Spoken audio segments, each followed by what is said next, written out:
Alrighty, and that's going to bring us to our power rankings, folks. Our last topic that we've got to cover for today's show.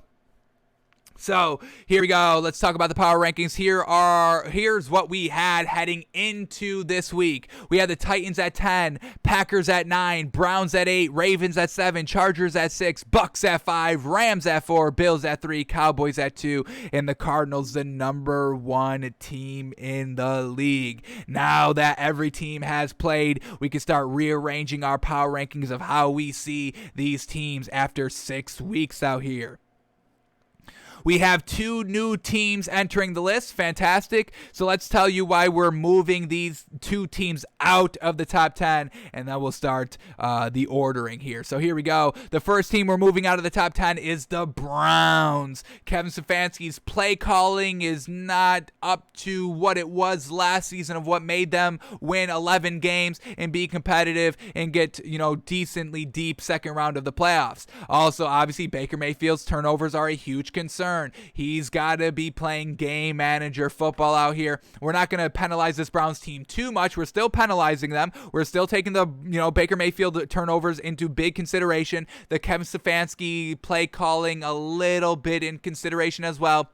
But they're at number 8. We got to move them out of the top 10. They faced the Cardinals last week. That's why we're not going to, place so much blame on them. I mean, that's the best team in the league, folks, because the Brown doesn't compete that well with the best team in the league and had a little bit of a glimpse in the second quarter where they put back-to-back touchdowns up. Unfortunately, floundered in the third quarter. Once again, bad Baker Mayfield's turnovers, so that's still what we're counting.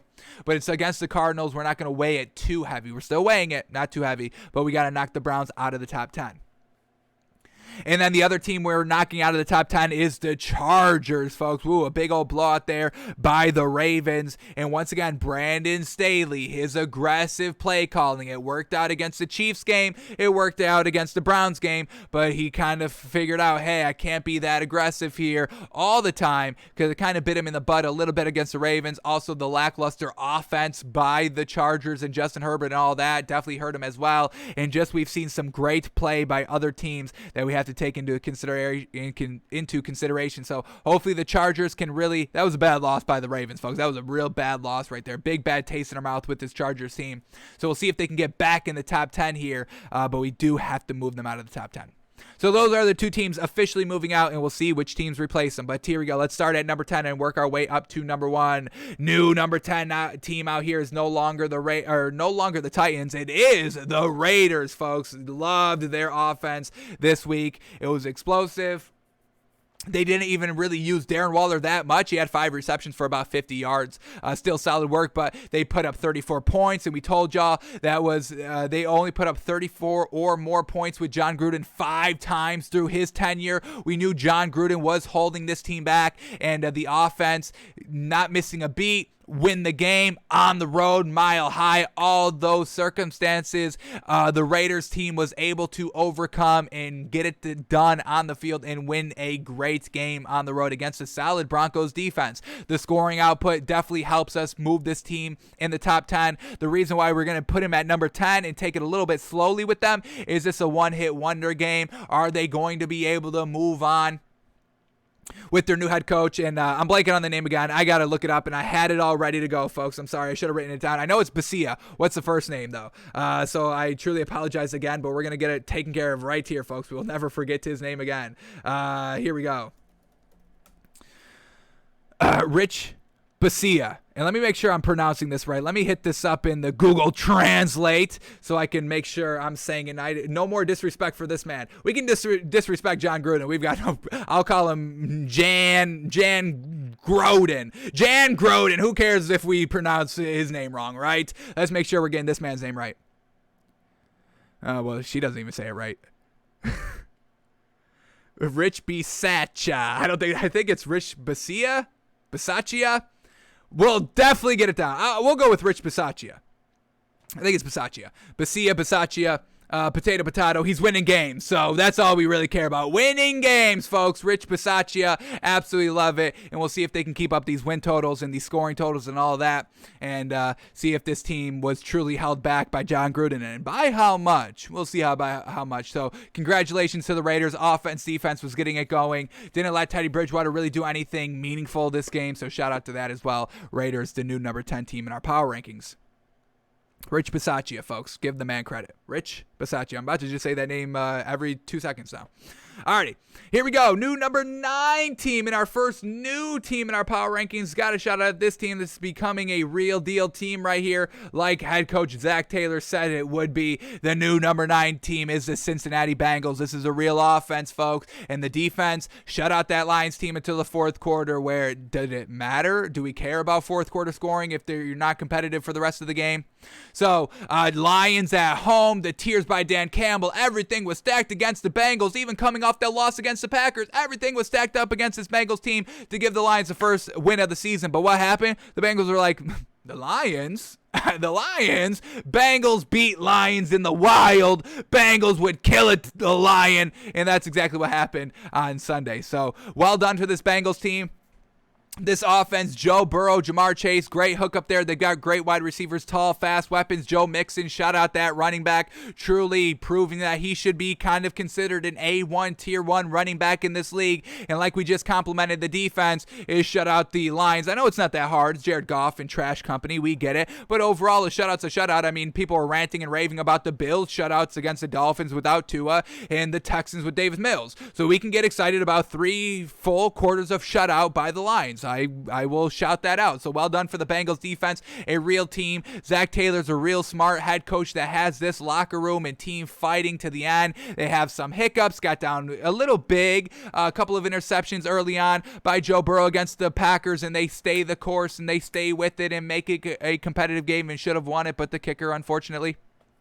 So this Bengals team is a real deal. Why we're going to take it a little bit slowly with this Bengals team, it seems like it takes a little bit for the offense to get going. If we can see them get going from first play to second quarter, the third quarter, all that, and string along together a great game, seems like they're getting out to a little bit of slow starts. But overall, this team is fantastic, and I'm ready to see what they can do against real great teams, folks, consistently. I think they can get it done. Let's quickly see what this Bengals team has up next week. To see if we can potentially move them up a little bit. They got the Jets, so they may hang around 9 a little bit, but you got to see them blow out the Jets, and we'll keep them at 9, maybe move them up 1. Well done with the Bengals. They're doing it, folks. They're doing it. Love it. Bengals at 8. Or Bengals at 9, excuse me.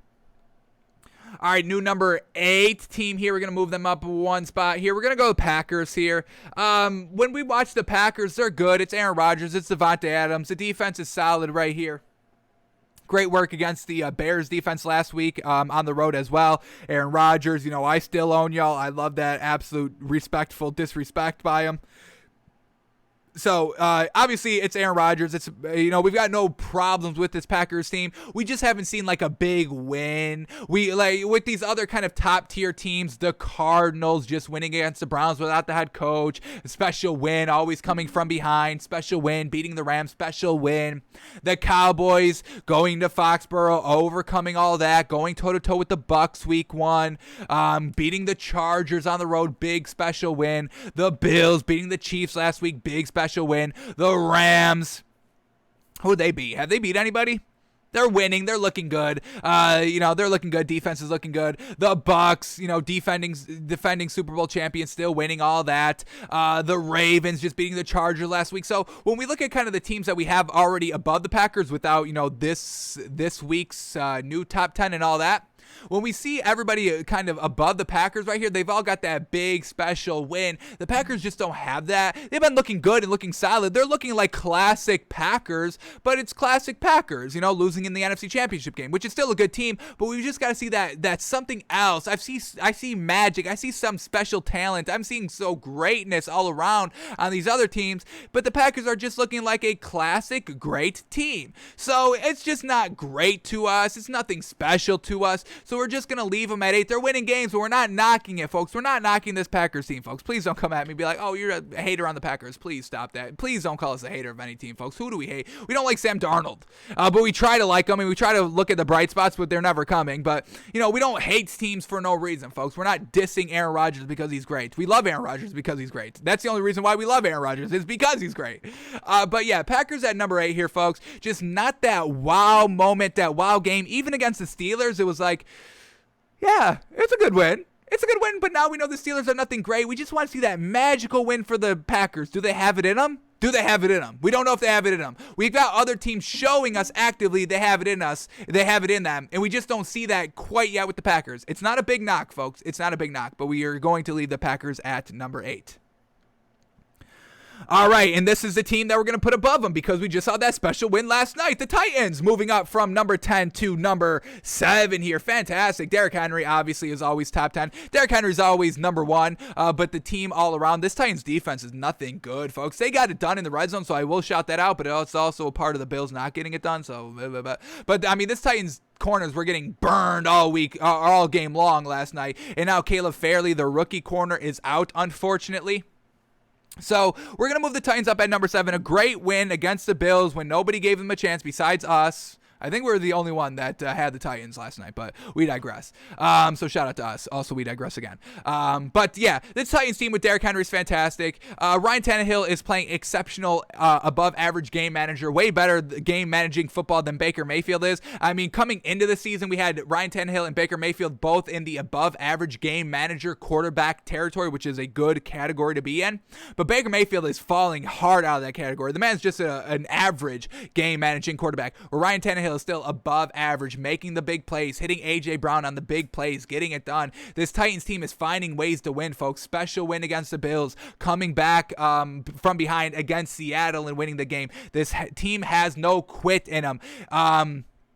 Oh, the head coach for the Titans. Give me a second. Mike Vrabel. That's the coach. That's what Dan Campbell wants to be, is Mike Vrabel. Mike Vrabel doesn't need to cry at the press conference. Mike Vrabel has that kind of big, beefy kind of mentality to him a little bit.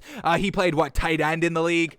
So he knows strength, he knows physicality, he knows what it takes to win in this game, to be competitive in this league. He knows all of that, and he passes that down. There is no quit in this Titans team. They don't have the best personnel offensively, defensively. They do have the best running back, better than Dan Campbell's DeAndre Swift, and, Ryan Tannehill is better than Jared Goff. But that is exactly what Dan Campbell wants to be, a tough-nosed head coach that wins games when maybe they shouldn't always, but they never give up, they never quit, and that's what we get with this Titans team. With the Packers, Aaron Rodgers throws 2 interceptions, they throw in the towel. We see that time and time again, folks. It's Aaron Rodgers. If he gets a little bit of a diva status sometimes, and I don't want to truly say that as a 100% disrespect, calling him, a diva attitude. I'm not truly drawing every parallel to diva status with Aaron Rodgers, but we get some lackadaisical throws over and over again by Aaron Rodgers in certain situations when they're down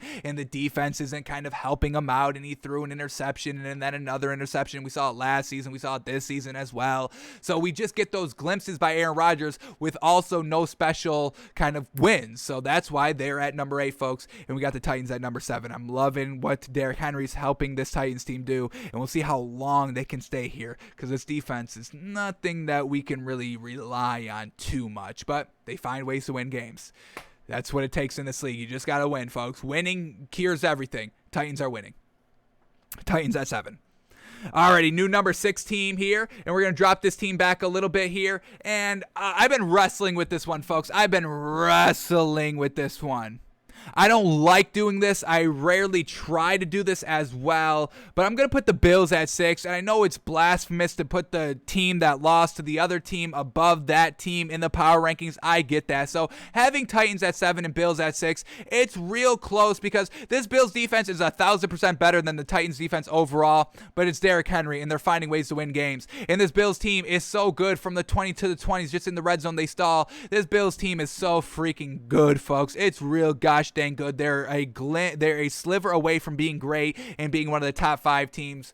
I can't put the Titans over the Bills. If they faced again in Buffalo, I don't know what would happen. I think the Bills may win it. I think Derrick Henry does his thing still. I just think the overall defense of the Titans doesn't really get that win. So Bills at number 6.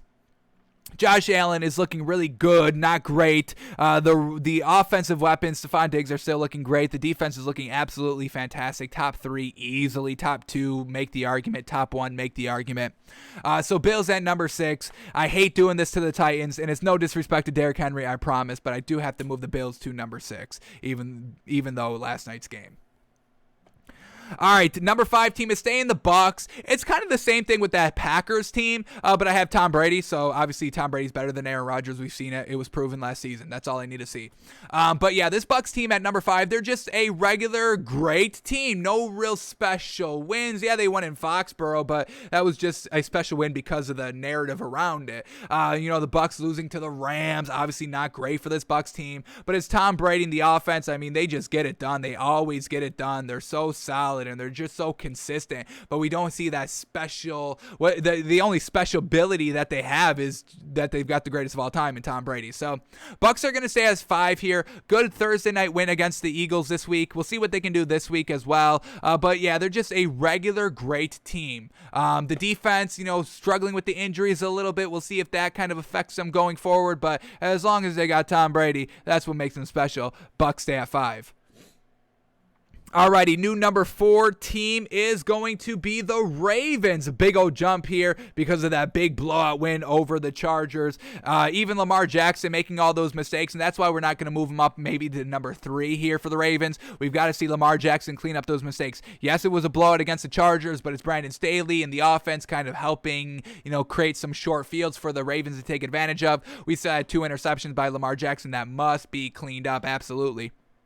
But, I mean, when we just look at what this Ravens team can do, they're special. They beat the Chiefs coming back from behind. They beat the Colts coming back from behind. Now, we don't want to see that every single week, and we want to see you clean up the turnovers, but we get that special ability win. We want to see glimpses of that through the season, winning different ways. Why we had the Cardinals, they're still the number 1 team. Spoiler alert, because they're winning different ways. They just won without their head coach. They won while being down. They won while just going into SoFi Stadium against the Rams and just beating them right from the rip. So they found different ways to win. The Ravens found the ways to win from coming back from behind. They found the ways to win the blowout. Now we just got to see them clean up the offense and be consistent. And this Ravens team is potentially representing the AFC in the Super Bowl.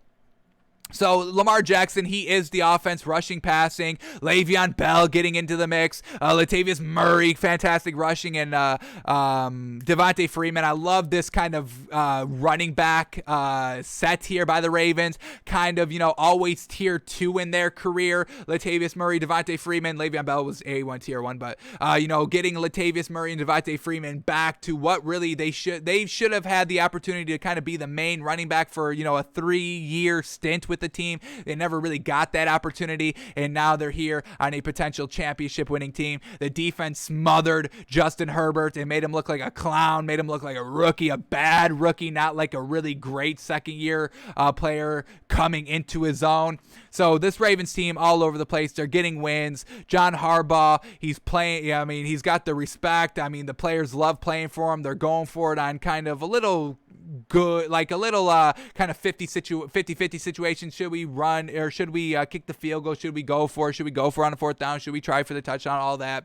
So he's a player's coach and all that. The defense is great. Lamar Jackson is almost unstoppable. We haven't seen him be stopped besides the interceptions, but they're still winning games. So Ravens at number 4. Alrighty, number 3 team we're going to bump this team up a little bit, is the Rams. Good win, dominant win over the Giants. Granted, it's the Giants. But Matthew Stafford's doing his thing here. I'm still a little concerned with, him going back to Cooper Kupp. Still would like to see Robert Woods get good, solid production every single game, not just a game that Cooper Kupp is struggling with. But overall, this Rams defense, that's what it is, folks. It's great. Sean McVay with Matthew Stafford, maybe one of the smartest offenses there is in the league. Matthew Stafford does need to shore up some accuracy problems on wide open throws, but other than that, this Rams team is getting it done, and hopefully that continues to grow and get better as the team progresses throughout the season. But this Rams team, they're winning games. Their defense is great. It's Matthew Stafford, the running back Darrell Henderson, Sony Michel. I mean, running back by committee is truly getting it done here. And then Tyler Higbee, the tight end. Shout out to Tight End University, always a scoring threat as well. So the Rams just have a very, very complete team, and they're getting it done. So Rams at 3. Cowboys are going to stay at number 2. A great win this week for Dak and the boys. Defense, offense struggling to really punch it in, not getting it done, and then the refs kind of making some bad calls about him not crossing the goal line and all that. But they were resilient. They found ways to win. They got it done in overtime, and they went into Bill Belichick's defense, where Tom Brady only put up 17 points and put up 30 plus points. Correct? They put up 17 or 35 points. 35 points. So they put up a lot of points right there, moved the ball. Zeke and Tony Pollard, great running back by committee. CeeDee Lamb, Amari Cooper, Dalton Schultz, all emerging fantastically here. And Dak Prescott slinging the ball around. Cowboys at 2. And the Cardinals will stay the number 1 team here, winning without their head coach. Absolutely fantastic. Missing a couple of offensive linemen. Fantastic. Getting it done from start to finish. Nobody gave them credit. The Cardinals were +3. We took that. Great value this week. And they blew out the Browns, no problem. Defense getting it done. Offense getting it done. Scoring touchdowns. Having to settle for field goals, but not letting it kind of, bother them. And then they come right back out of halftime, keeping up the scoring pace as well. So this Cardinals team can literally do it all. With their coach, without their coach, from behind, winning from the get-go. No worries. This Cardinals team is the most complete team, personnel-wise, schematically, offense, defense, and winning-wise. They've found ways to win games, and that's what it takes in the NFL, finding ways to win games depending on scenarios and game situation awareness. So Cardinals, they do it all to a T. Give them the respect and the credit they deserve. Cardinals still at number 1. So our top 10 heading into week 7 is Raiders at 10, Bengals at 9, Packers at 8, Titans at 7, Bills at 6, Bucks at 5, Ravens at 4, Rams at 3, Cowboys at 2, and the Cardinals still number 1.